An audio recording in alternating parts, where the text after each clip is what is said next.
10 দিন পর ছোট্ট একটা রেসিপির সাথে আমি তোমাদের কাছে ফিরে এলাম।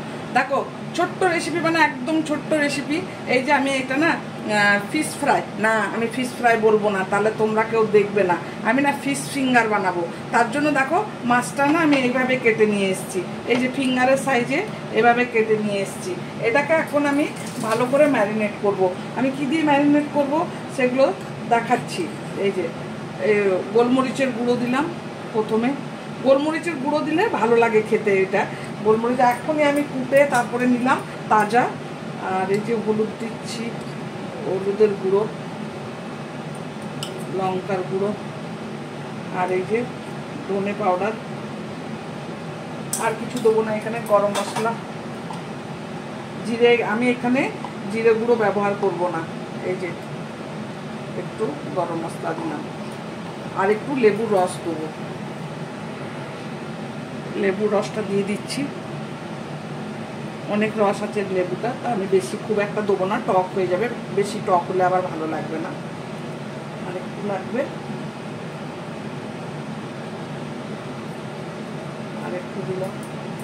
এবার দিয়ে দিচ্ছি নুন, পরিমাণ মতো নুন। এটা আমি ম্যারিনেট করার আগে তোমাদের দেখাই। এই যে আমি এখানে কর্নফ্লাওয়ার নিয়েছি, এখানে ব্রেড ক্রাম্ব নিয়েছি। তো এবার আমি কিভাবে বানাবো সেটা দেখাবো। এখানে আমার একটু সাদা জলের দরকার। এই যে ভালো করে এটা নুনটা ভালো করে লাগাবো। আর দিয়ে দিচ্ছি একটু এই যে আদা রসুনের পেস্ট। কেন এখানে আমি এটা বাটা দিলেও চলবে তোমাদের কাছে, যদি আমার কাছে আমি রেডিমেড দিচ্ছি, আমার কাছে রেডিমেড আছে, তাই এই যে দেখো ভালো করে ম্যারিনেট করে নিলাম। রসুনটা দিলে কি হয়, গন্ধটা খুব ভালো হয়, তো তাই। এই যে দেখো মাছগুলো এবার আমি কি করব দেখো। এই যে আমি প্রথমে এটার মধ্যে দিয়ে দিলাম এই যে শুকনা কর্নফ্লাওয়ার যেটা আছে, কর্নফ্লাওয়ারের মধ্যে দিয়ে দিলাম। এই যে জলের মধ্যে দিয়ে দিচ্ছি। এরপর আমি ব্রেড ক্রাম্বে দিয়ে দেবো এইভাবে।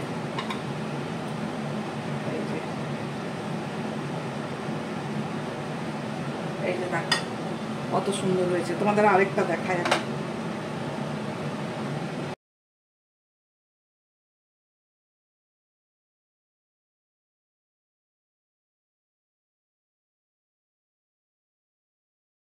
এই যে দেখো কি সুন্দরভাবে আমি সব মাছগুলো ম্যারিনেট করে নিয়েছি।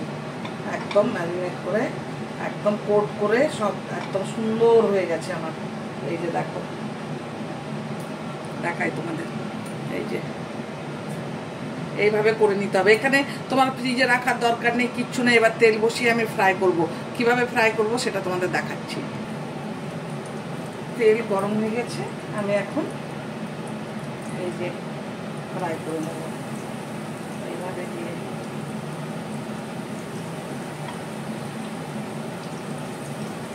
সবগুলো দেবো না আমি, এখন অল্প একটু ফ্রাই করব। এটা আমরা স্ন্যাক্স হিসাবেও ব্যবহার করতে পারি সন্ধ্যে চায়ের সময়। ঘরে যদি কোনো অতিথি আসে তাও আমরা একটা স্টার্টার হিসাবে দিতে পারি। আমরা আবার ডাল ভাতের সাথেও খেতে পারি, যেটা আমাদের ভালো লাগবে না। আমরা তো মাছ ভালোবাসি। তো এইভাবে তোমরা বানিয়ে দেখবে আর আমাকে কমেন্ট করে বলবে আমার রেসিপিটা কেমন লাগলো। এই যে দেখো কি সুন্দর, একদম একদম কম আছে এটা ভাজতে হবে, কেননা ভেতরে মাছটা সেদ্ধ হতে হবে, তো কোট করা আছে। দেখাই তোমাদের তুলে নিয়ে। কি সুন্দর দেখতে হয়েছে দেখো। আর এখানে সব মশলা দেওয়া আছে, এত সুন্দর গন্ধ বেরিয়েছে। আমরা যেমন বানাই ফিশ ফিঙ্গার, চিকেন দিয়ে বানাই চিকেন ফিঙ্গার, দেখবে একবার জরুর একবার ঘরে বানিয়ে দেখবে আর কমেন্ট করে বলবে। যদি ভালো লেগে থাকে রেসিপিটা, এই ছোট্ট রেসিপিটা, তো লাইক করবে, শেয়ার করবে। আর নতুন বন্ধু যারা দেখবে অবশ্যই অবশ্যই কমেন্ট করবে। চলো বাই।